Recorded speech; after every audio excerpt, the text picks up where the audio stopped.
नमस्ते, जय धन्वंतरी। आयुर्वेद में बहुत सारी औषधियां वनस्पतियां बताई गई है। इसमें कुछ दैवी तत्व वाली दिव्य औषधियां है। अब सारी औषधियों का तो कार्य है ही, लेकिन दिव्य औषधि का कुछ विशेष कार्य है। तो उसके संदर्भ में सारंगधर संहिता में बताया गया है, दिव्य औषधि नाम बहव प्रभेदा वृंदारकाणाम इव प्रस्फुरन्ति ज्ञात्वेति धीरे अपास्य संशयम संभावनीय विविध प्रभावाः। कि दिव्य औषधि नाम बहव प्रभेदा वृंदारकाणाम इव विस्फुरन्ति, उसको अनुभव करने जैसे उसके प्रयोग होते हैं दिव्य औषधियों के। तो कोई औषधि जैसे साधारण औषधि कोई अपने गुण से असर करती है, कोई रस से, कोई वीर्य से, कोई विपाक से, और कोई प्रभाव से। तो ऐसी औषधियां जो प्रभावी होती है, प्रभाव से कार्य करती है, वो ज्यादातर दिव्य औषधि है। प्रभाव अर्थात क्या है? अचिंत्य शक्ति प्रभाव, जिसकी शक्ति को हम चिंतन नहीं कर सकते हैं, विचार नहीं कर सकते हैं, तो भी उसका परिणाम होता है, मिलता है। उसके ऊपर कोई कार्य कारण भाव हम नहीं बिठा सकते हैं कि ऐसा है तो ऐसा है।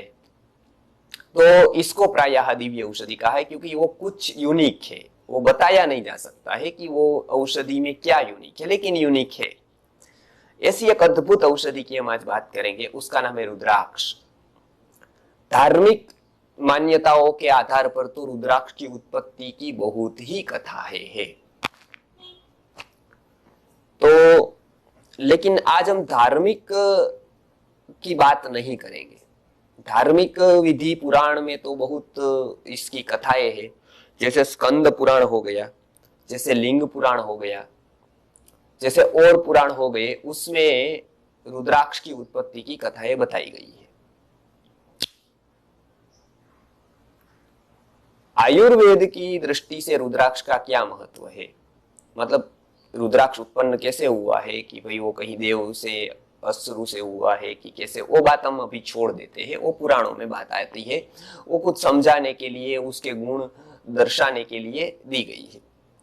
लेकिन रुद्राक्ष की जो शास्त्रीय माहिती है, साइंटिफिक, वो एक उपनिषद में बताई गई है। अब उपनिषद जैसे ग्रंथ में रुद्राक्ष की बात आई, इतना ही नहीं। उपनिषद है वो तत्व ज्ञान की ही बात रखता है। ऐसे तो वेदों का जो ज्ञान भाग है, तत्व ज्ञान का विभाग है, वही उपनिषद है। तो वो उपनिषदों में तो ऐसे प्रयोग, नुस्खे, ये सब नहीं होते हैं। उपनिषद एक परमोच्च अवस्था से निकले गए सत्य के सूत्र है।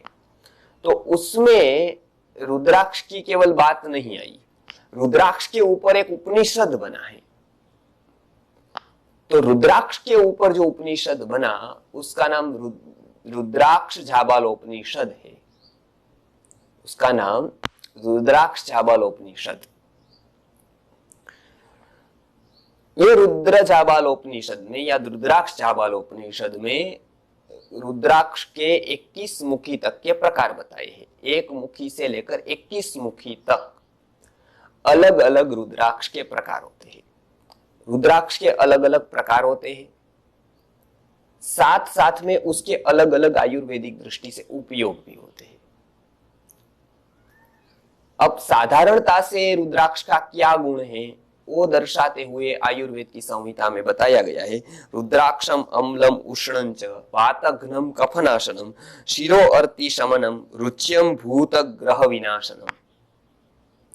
इतने गुण आयुर्वेद की संहिताओं में बताए गए हैं कि रुद्राक्ष है वो अम्ल उष्ण है, इसलिए वो वातघ्न और कफनाशन है।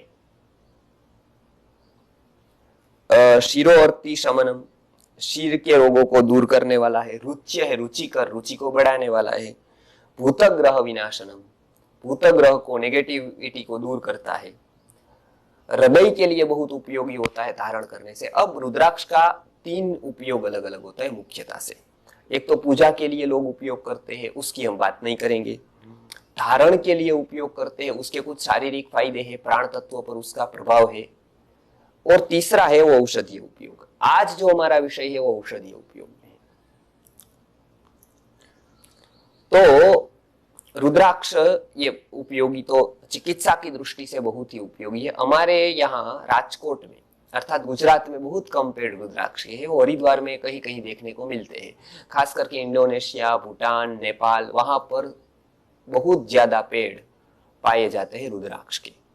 हमने यहाँ पर हमारे स्थान पर जहां पर हम हैं, उसे जहां पर हमारा औषधा का कार्य है, औषधालय है, वहां पर रुद्राक्ष का पेड़ हमने बोया है। उसके त्रिमुखी रुद्राक्ष उसमें ज्यादातर होते हैं। उसका हमने महसूस किया है नीचे बैठकर, उसको ऊर्जा का और उसका जो वृक्ष है उसके आसपास की ओरा का, वो बहुत ही पॉजिटिव है, बहुत ही सकारात्मक है। कोई राजकोट आए तो देख भी सकता है। तो अभी हम जो बात करेंगे वो गर्भावस्था में रुद्राक्ष का क्या महत्व है, क्या फायदा है। तो खास करके रुद्राक्ष का जल होता है वो एनर्जेटिक होता है, वो बहुत ही एनर्जी देने वाला होता है। तो गर्भावस्था में रात को भिगोकर रुद्राक्ष, अब कौन से रुद्राक्ष लेने हैं तो 1, 3, 5, 7 ये गर्भावस्था में उपयोगी बताए हैं, लेकिन ये सभी मिलेंगे कम तो उसमें नकली होगा। वो इसे पंचमुखी जो रुद्राक्ष होता है वो 99% पंचमुखी का ही उपयोग होता है सब जगह पर। हम जो वो बोरे भर के आते हैं, बहुत सस्ते होते हैं, तो पंचमुखी में तो कोई शक्यता नहीं है मिलावट की, ऐसा कुछ भी केमिकल से उसकी। तो नेचुरल जो रुद्राक्ष मिलता है पंचमुखी, वो लेकर उसको रात को भिगो दे, उसका पानी सुबह छान कर पी ले। ये तो एक प्रक्रिया हो गई। रुद्राक्ष की माला धारण करे, लेकिन वो दिखाने के लिए नहीं, अपने उपयोग के लिए।